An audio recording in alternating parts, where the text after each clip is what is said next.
Last time we defined conditional probability, which was the probability of an event B given that an event A has occurred.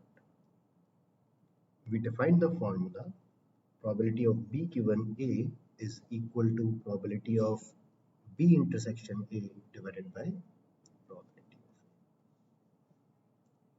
A. One of the main ways to compute conditional probability is called the Bayes theorem, and we are going to talk about this today. But before we talk about Bayes theorem, let me ask you a question. Suppose there is a scientific theory which predicts that pretty soon there is going to be a solar eclipse. Let's fix a date. So say that it predicts that solar eclipse happens on 1st October. On this date, you go out, check, and indeed solar eclipse happens on that day. Let me be more precise. Say that it predicts with probability 0.8. So that means the scientific theory says that with probability 0.8, solar eclipse will happen on 1st October. You go out and see that the solar eclipse has happened. Question is, what is the probability that the theory is indeed correct? Looking at the first glance, you might say 0.8. You might also guess that that is not going to be correct, it is not going to be that easy. So let me say some reasons why this is definitely not correct. Think of a situation where almost all theories predict the solar eclipse on 1st October. So that means it was going to happen no matter what. Whatever be the scientific theory, it was predicted that the eclipse would have happened on 1st October.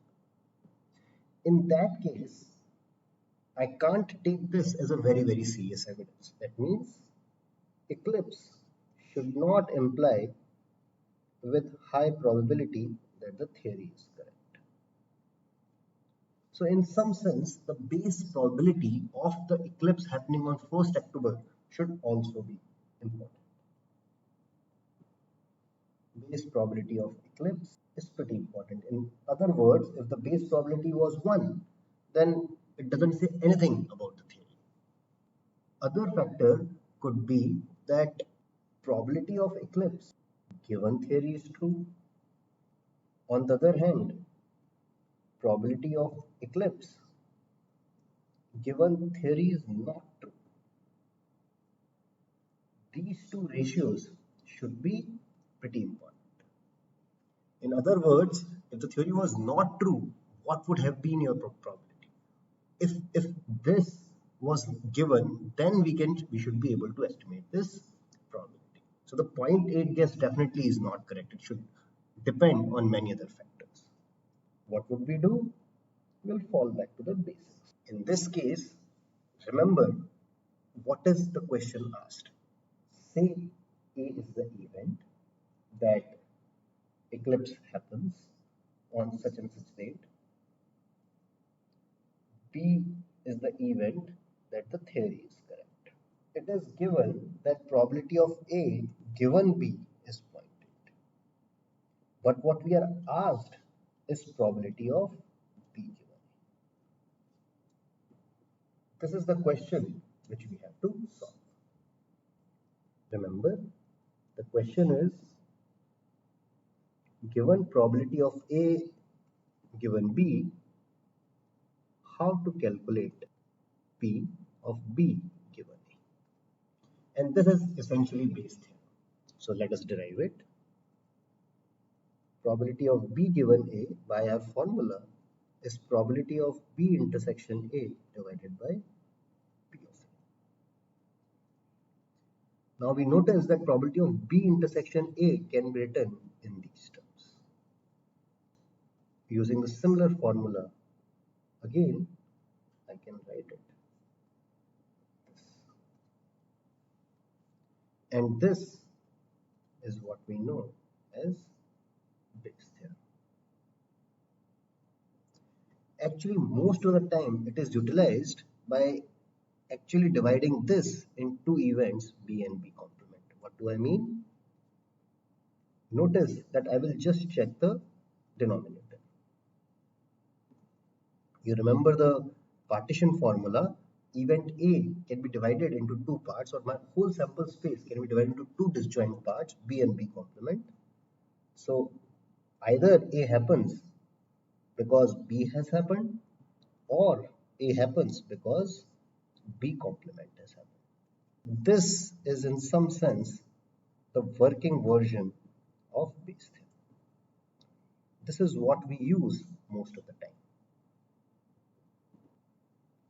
The formula is not very difficult. I would just ask you to internalize it in the sense of how we derived it instead of actually rot learning the formula. Let's see a few applications. So the first example would be from the city of Mumbai. Let's say we have 90% black cabs in Mumbai and 10% white cabs, taxis which are running. It is known that white taxi drivers are rash. How do we know it? They are involved in 5 times more accidents than black cabs per cab, let's say. So normalized the number, we know that a white cab is 5 times more likely to get into accident as compared to a black cab. You get to know that there has been an accident. Question is, what is the probability that the accident or the cab is white in the accident?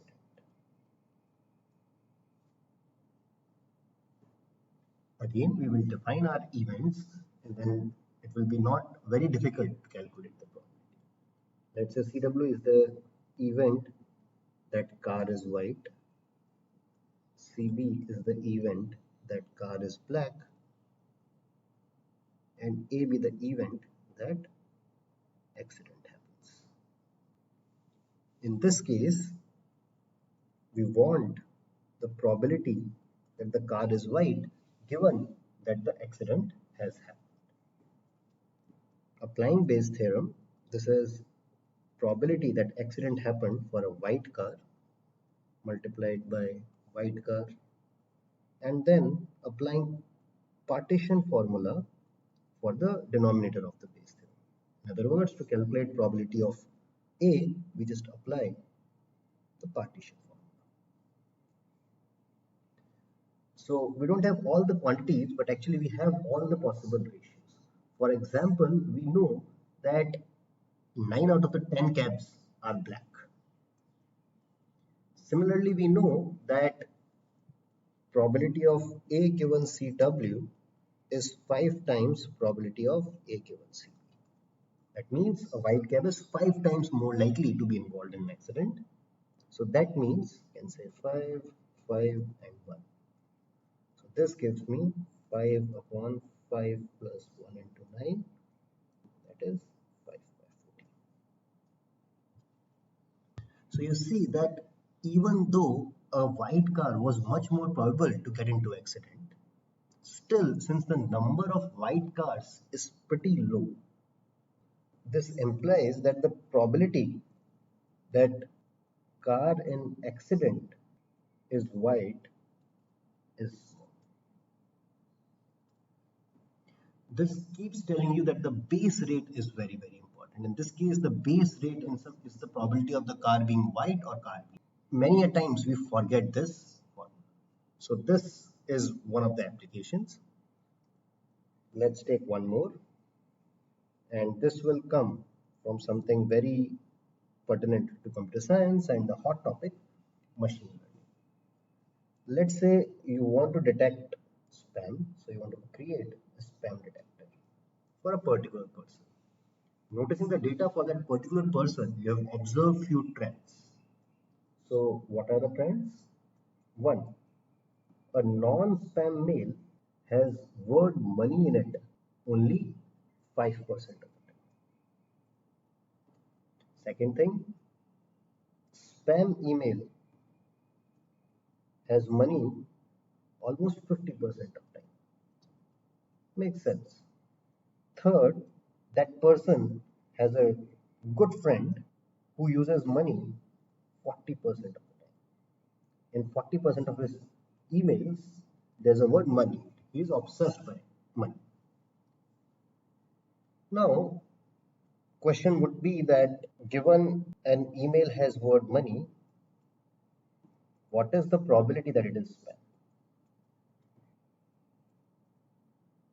We will assume that the friend is a good friend, so we don't want to classify it as a spam. As soon as we say that, from the example above, you realize that the base rate is very, very important, and it means the frequency of non-spam emails, emails from the friend, spam emails, that's very, very important. So we will say that 10% of the emails come from the friend, rest equally are divided between spam and non-spam. So this is the frequency of emails of these three types. So there are three kind of emails. 45% of them are non-spam, but they contain money only 5% of the time. 45% of them are spam, they contain money 50% of the time. 10% of them are coming from the friend who uses money 40% of the time. Given this data, we have to find out what is the probability that something is a spam given it has word money in it.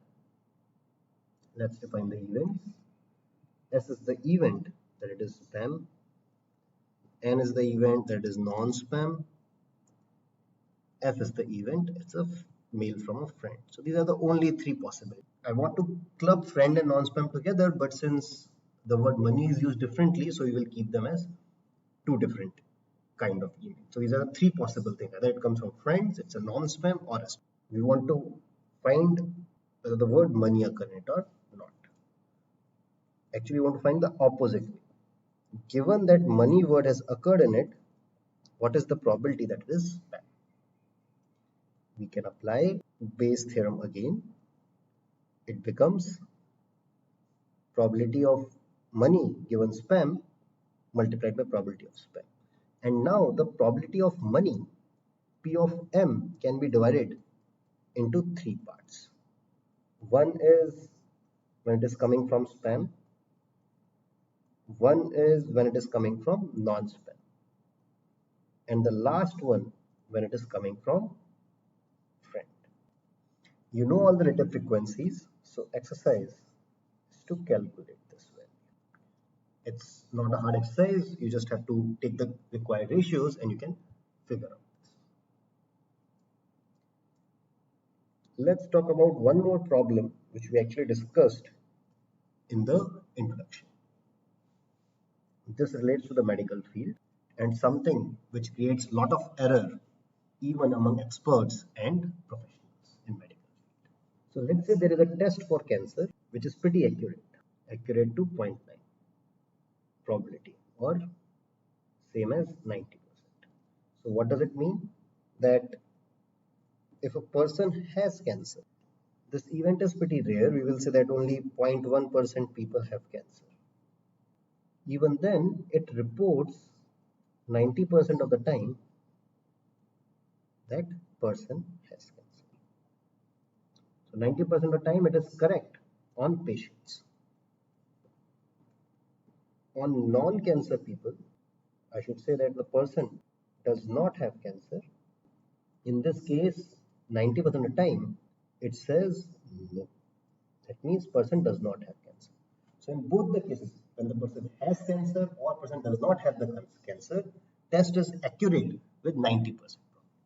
Someone goes and gets the test. Test is positive. How worried you should be? In other words, what is the probability that the person has cancer? Before I solve this for you, I would like you to take a guess that if the test is accurate with 90% probability, what do you think the probability should be? Now you have made the guess. I assume you will stick by it. Let's calculate the probability using the form. I will use the event names, that is quite clear. So this is the probability of cancer and this is the probability that test is positive.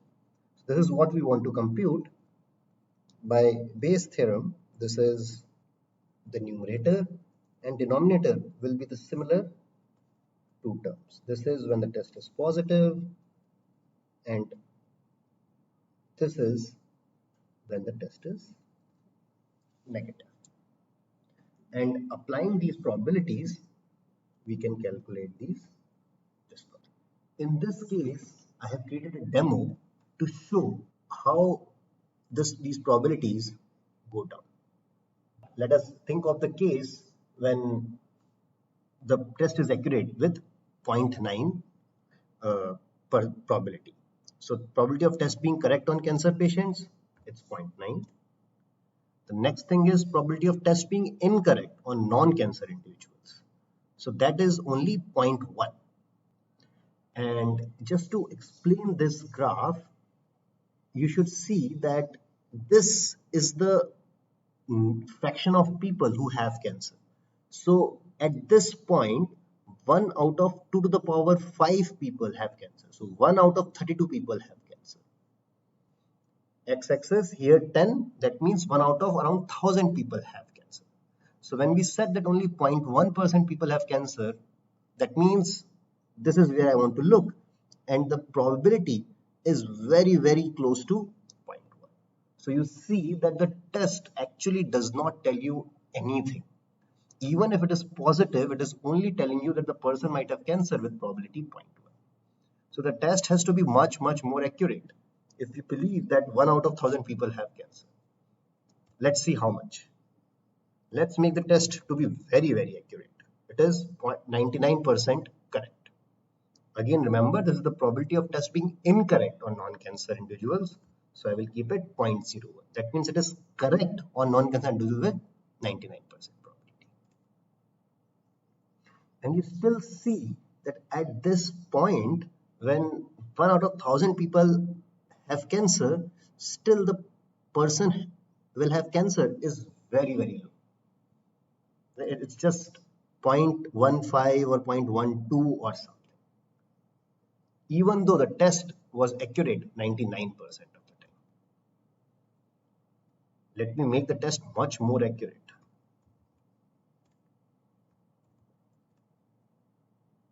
So now you see that when the test is that accurate, if 1 out of 1000 people have cancer, then the person who got tested has cancer only with probability 0.4 or something. Since cancer is not present with very, very high probability in the general population, only 1 in 1000 people have cancer, then for the test to be accurate, it has to be really, really accurate to make sense. Otherwise, it's only a small evidence and it should be backed by further data for some x-rays or something to say that the person has cancer. So this demo clearly shows the importance of Bayes rate. When 1 out of 32 people had cancer, then this test was really, really, really accurate. But you see that sharply as the fraction of people having cancer goes down, the test's accuracy also is going down. And this is the lesson you should learn from Bayes theorem. Thank you.